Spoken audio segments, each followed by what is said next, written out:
Good morning. This morning about 7 a.m., Monroe County Sheriff's Officers deputies were responding to a single vehicle accident on Route 490 westbound. It came in as a tour bus flipped and possible multiple injuries.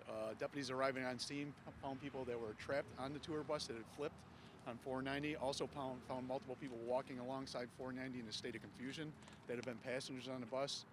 A coordinated response with the state police. Almost every EMT unit in Monroe County assisted. Multiple fire bureaus, including the Monroe County Fire Bureau, responded.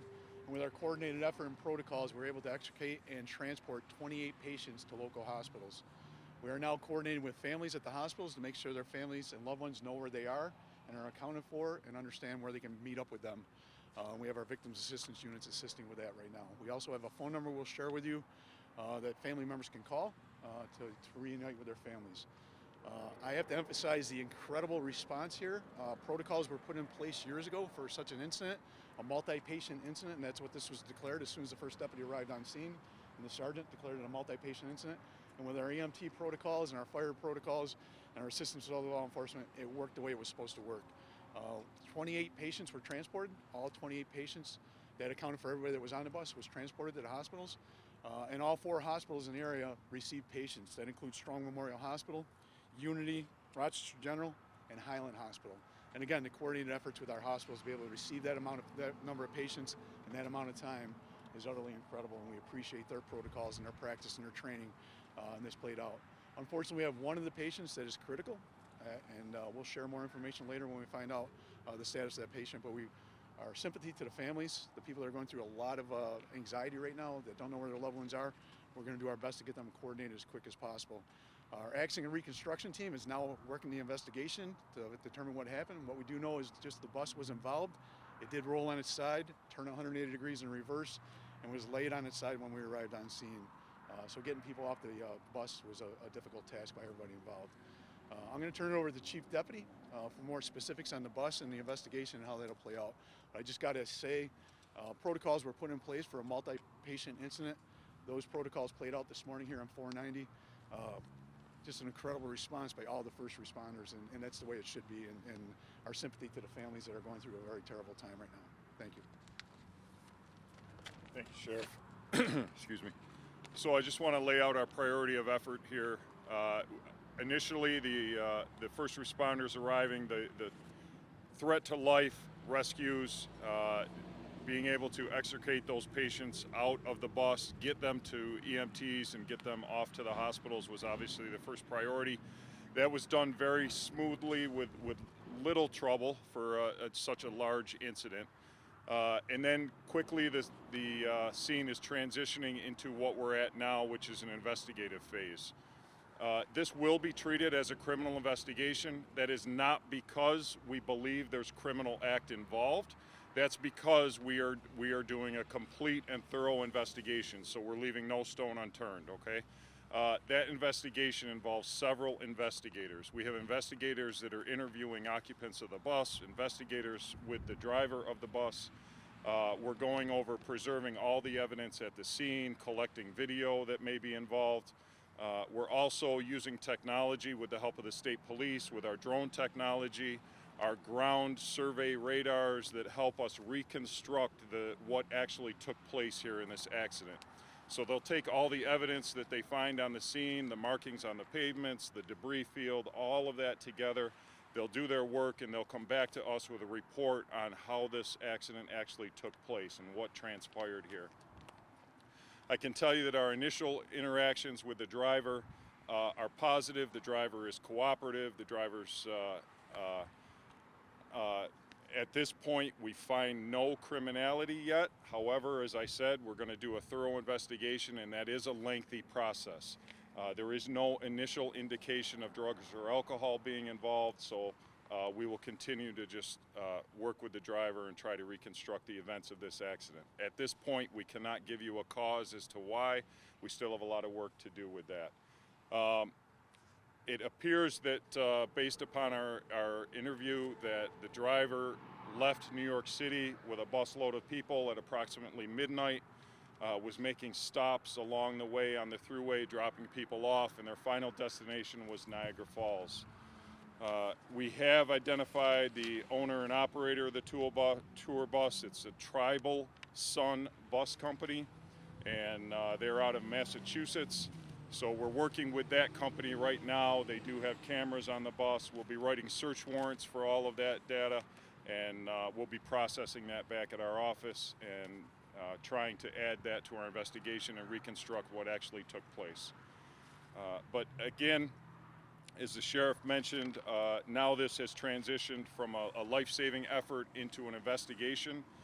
All these patients are at the hospital now. Several of them will be released very quickly with just minor injuries needing to be checked out, but we do have one that we're very concerned about, so we'll be checking for updates on that individual.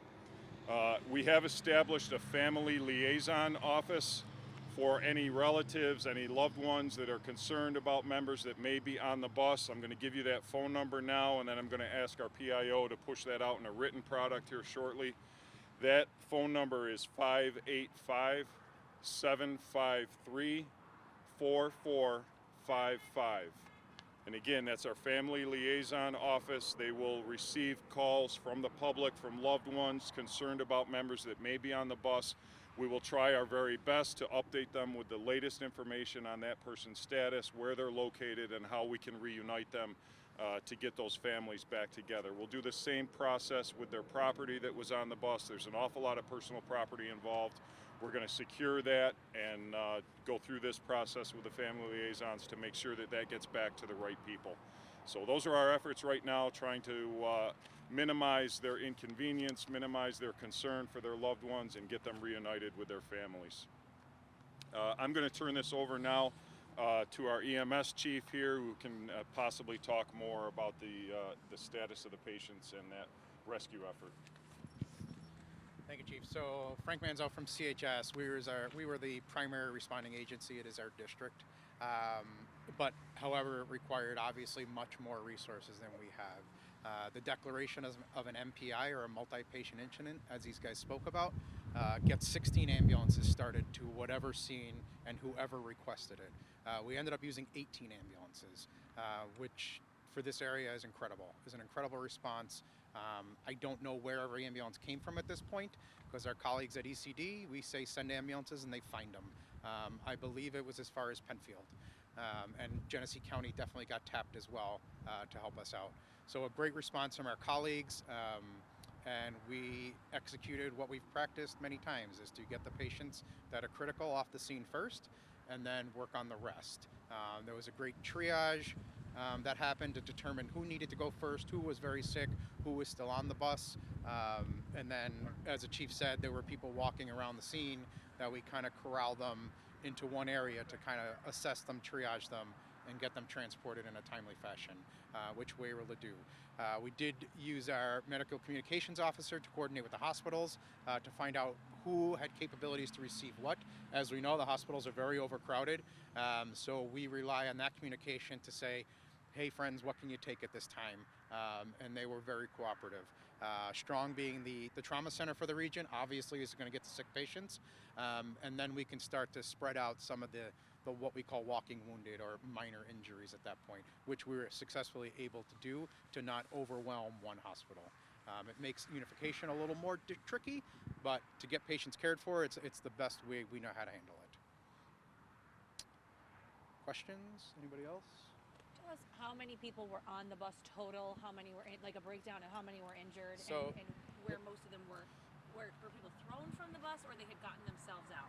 So I would say the majority were off the bus when we got there. There was at least one or two patients remaining on the bus per the sheriff. One was the critical patient who was taken out of the roof hatch, I believe, and transported very quickly. So there was a total of 28.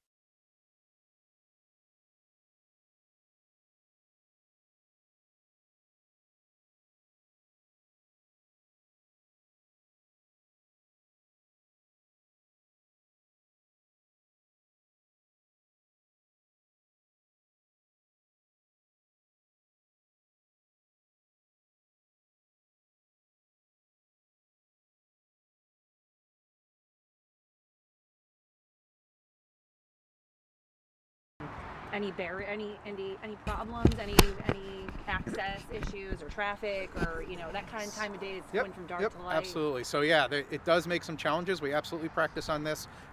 Obviously, it's very difficult for us to simulate real life. You know, when we practice in a field or on a road, the road's usually closed, right? So now we definitely had some ambulances get caught up in the traffic, certainly in that westbound traffic where the bus was in the between exits, where we just kind of repurposed our resources at that point. Hey, in order to get here, you got to come down the eastbound lane, cut across, and meet us over on the north side of the road, which we did. So we ended up utilizing all the ambulances that came in from the east, heading west.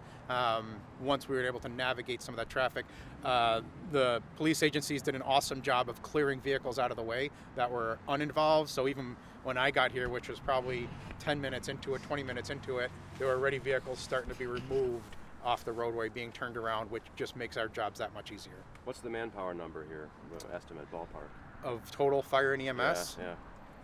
We're working on that. Yeah, right working now. on that, right? It's yeah. got to be, I don't even, Hell of a lot, honestly, I don't even know probably, who was yeah. here. All right. It was in the hundreds. Hundreds, Yeah, hundreds. absolutely. And you had a youngster on board? There was one pediatric, I believe, who was very minorly injured.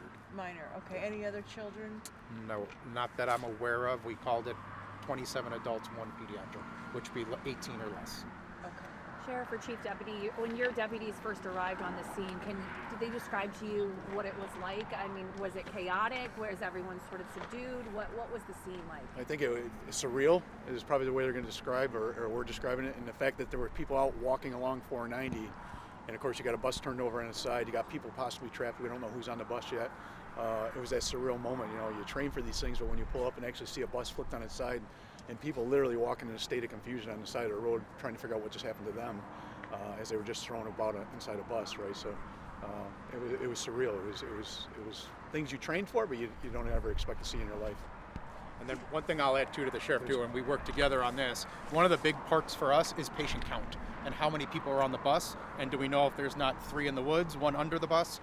So these guys work very closely with the driver. We got a manifest very quickly, so we were able. So we have a process where we count our patients as they leave the scene, and we try to tie up our numbers in the end. They didn't match exactly, but we called all the hospitals, and we are dead set on the number. So we are very confident at this point that there's no one in the woods, no one under the bus that we're missing.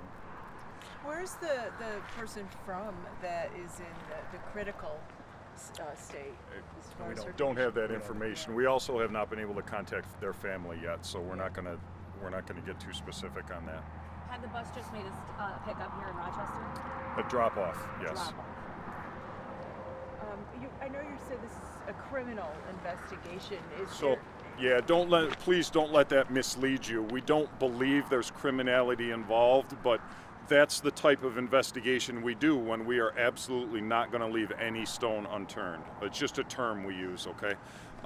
We do not have any indication of criminality at this time, but we are going to look at it as thoroughly as possible. We've got our partners helping us with bringing in some of their technology.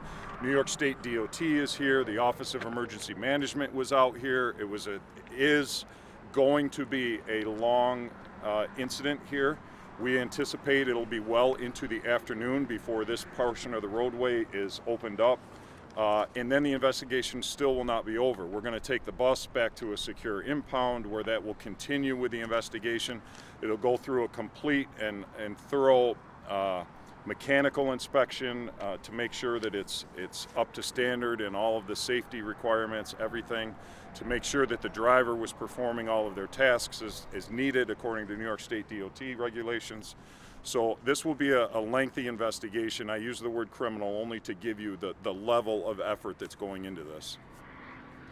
Back up just a second. The bus was clipped. I'm so sorry. It was clipped. Is that what we said? No, it looks like right now the preliminary investigation shows that the bus was the only vehicle involved in this accident. Gotcha. I'm so sorry. There Thank was you. other vehicles around, but looks like no one else is involved. Gotcha. So to let people know, it looks like the eastbound lanes are Eastbound, open. yep, we just opened the eastbound lane. The troopers opened that. So eastbound is now open, but westbound, west of Union Street, in between Union Street and Churchville, will be closed for a significant portion of the day.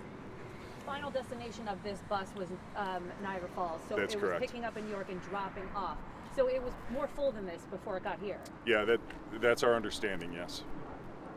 we'll be adding to this, you know, as we finish interviewing all of the passengers and collecting all of that information, we'll have a much more thorough explanation of the trail of events here.